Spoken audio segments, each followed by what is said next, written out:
Lawyers, what were your "this guy isn't winning" cases? Story 1. Client's in jail, awaiting trial for an unrelated charge. Client decides he wants out of there and stacks chairs in the rec room. Client climbs the chairs, pushes through the ceiling tile, then crawls on top of the ceiling toward the next room over. Client falls through the ceiling 5 feet from the starting point and plummets 10 feet in a shower of ceiling tiles. Client somehow manages to land on his feet. Client grabs fallen tiles, stacks them on top of the chairs, then attempts to escape again. Client falls through a different part of the ceiling. All of this is captured on jail video cameras. I don't know why, but the idea of seeing CCTV of him falling through the ceiling and landing on his feet absolutely kills me. Someone shares a similar story in the comments. This reminds me of the morons that robbed the gun store that was a couple doors down from my office in a strip mall. Most entertaining shit ever. This was back in the 90s.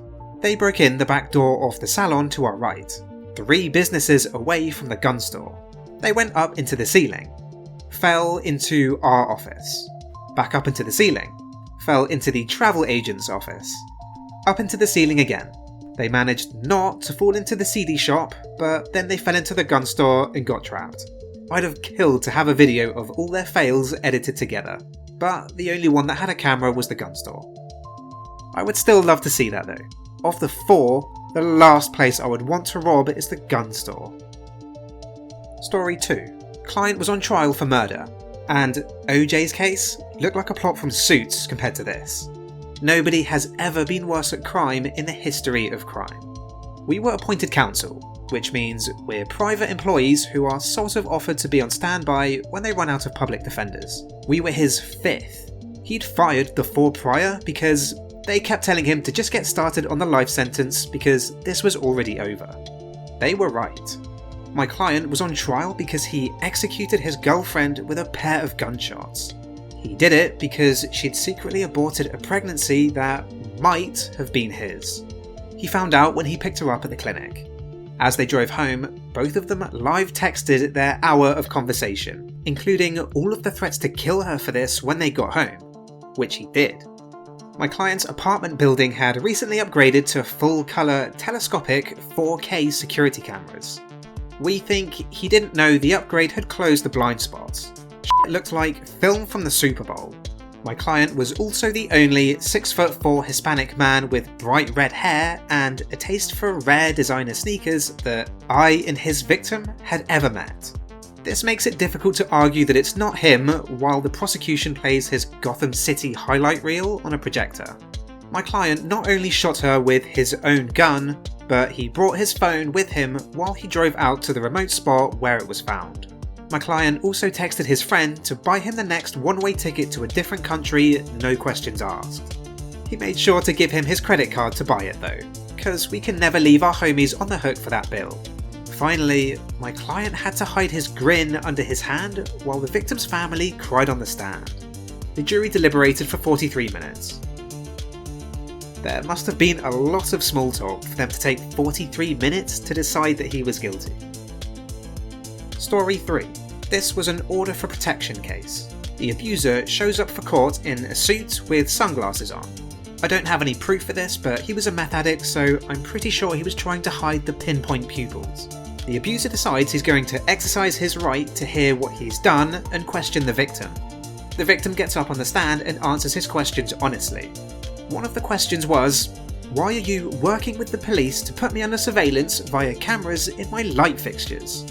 The victim responded, "There are no cameras. You're on meth and hallucinating." Cue the courtroom erupting in laughter, including the court employees. I've never seen a courtroom get so loud in real life and watch the judge start yelling for quiet and banging the gavel. The victim was terrified that she'd done something wrong and kept apologising to the judge. At the end, the judge granted the longest order of protection possible via the state, then excused the victim and family. As the victim was walking out, the judge laid into the abuser and then some about how much of a disgrace he was to the community and how his parents and grandparents were rolling over in their grave. That he should be ashamed of himself. The judge continued this until they'd determined the victim had had enough time to get into their vehicle and leave. Nice for the judge to get to blow off steam like that. especially after the police messed up and let the guy find the cameras in the light fixtures. Amateur mistake, lads. Story 4. I'm not a lawyer, but my mother-in-law's divorce attorney would have a great answer for this. My father-in-law started to suffer from early onset dementia, which triggered a series of events resulting in my mother-in-law, not wrongly, filing for divorce. Throughout the 3 years of divorce proceedings, my father-in-law's condition became very obvious, to the point he was showing up for court in garbage bags when his lawyer was able to get him there. By the end of the divorce, he was living in a memory care facility, which was about as close to hell on earth as you could imagine, and his sister had power of attorney. When everything was settled, their estate was split 50-50. Yet, my mother-in-law insisted he was faking and that he had millions in an offshore account. So she sued. She couldn't prove that he ever had millions of dollars in the first place. She insisted he was faking despite several doctors attesting to his condition. So pretty much all of the proceedings were, she's not winning, but she insisted. When their divorce proceedings were finalised, she had over $750k. By the time her failed attempt to sue ended, she was down to $125k. Wow, money well spent. Maybe she's the one that needs the memory care facility.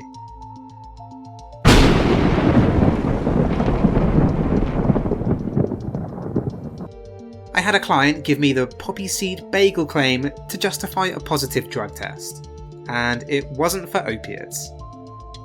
I saw a defendant pulled in for a show cause for violating probation. His drug test had showed positive for cocaine.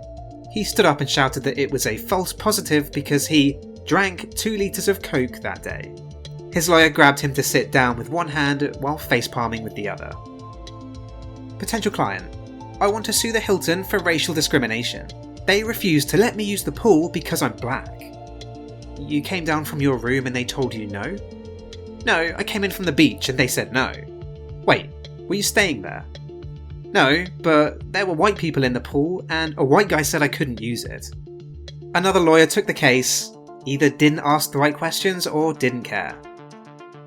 One of our clients showed up to a Zoom court literally in the shower. Naked, showering, in front of the judge. There was a TikTok video of a guy attending a Zoom court hearing for his suspended driving license. He was driving while doing the Zoom call. And finally, I had a client walk into the DCS office and demand to be drug tested immediately. They tested positive for almost everything. Still can't figure out what they were hoping to achieve. Story 5. Not a lawyer, but this one made me chuckle. A friend of mine rear-ended another vehicle. They exchanged info, there didn't seem to be any damage or injury, and they went on their way. 2 years later, my friend receives word that she's being sued for injuries from the accident.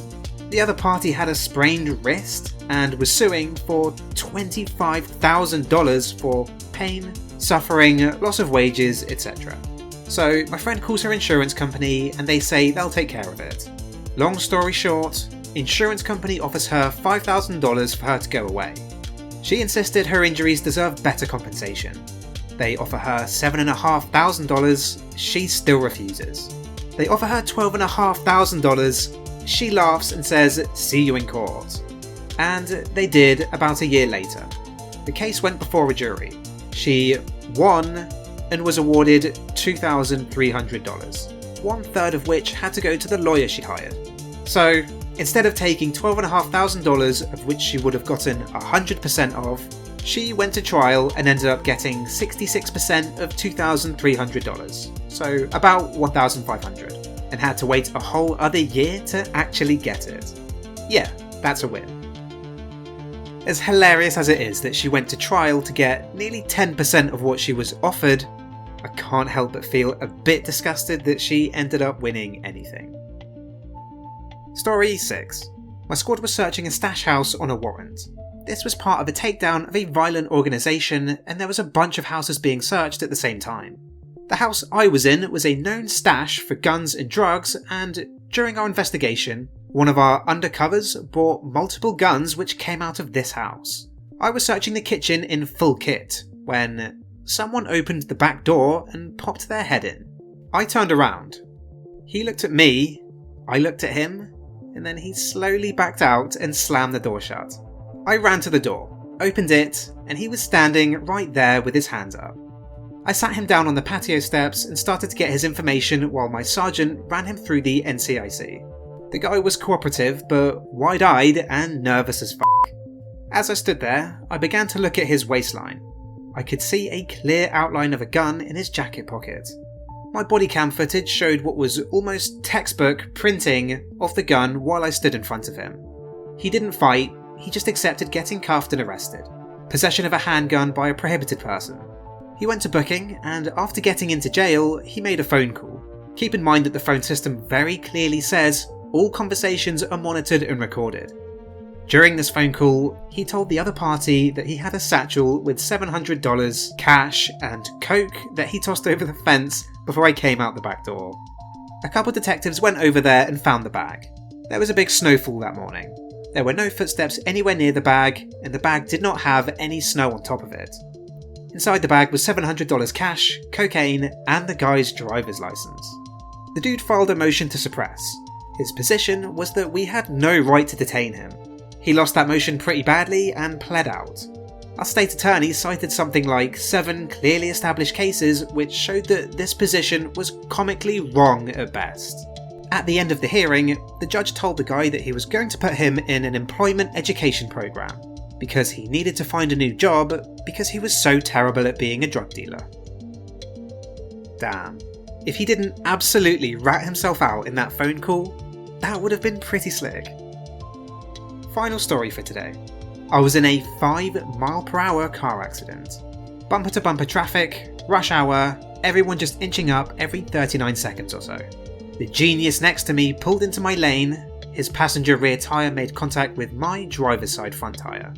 We pulled into a fast food place to wait for police because he insisted on a police report. 1 week later, I get the news that he says I pulled into his lane and he has a litany of injuries. I was absolutely livid. He was lying and trying to game the system. I went on a mission to learn everything I could about him and discovered that he fancied himself a personal trainer. Amazingly, he was holding a group session at a public park the very next weekend. Now, I live in Florida, which does not allow the recording without consent unless you're in a public place. I set up at a park bench that same weekend and recorded his dumbass for 1.5 hours. Pull-ups, push-ups, ropes, and throwing a giant medicine ball. Dude was definitely in shape. I sent the video to my insurance company and told them not to pay a dime. They told him to pound sand, and we all lived happily ever after. Thank you very much for making it this far. I really hope you enjoyed the video. Please leave a comment if you have any opinions about these stories. I would love to hear them. Don't forget to like and subscribe, it helps me out massively. And I'll see you in the next one.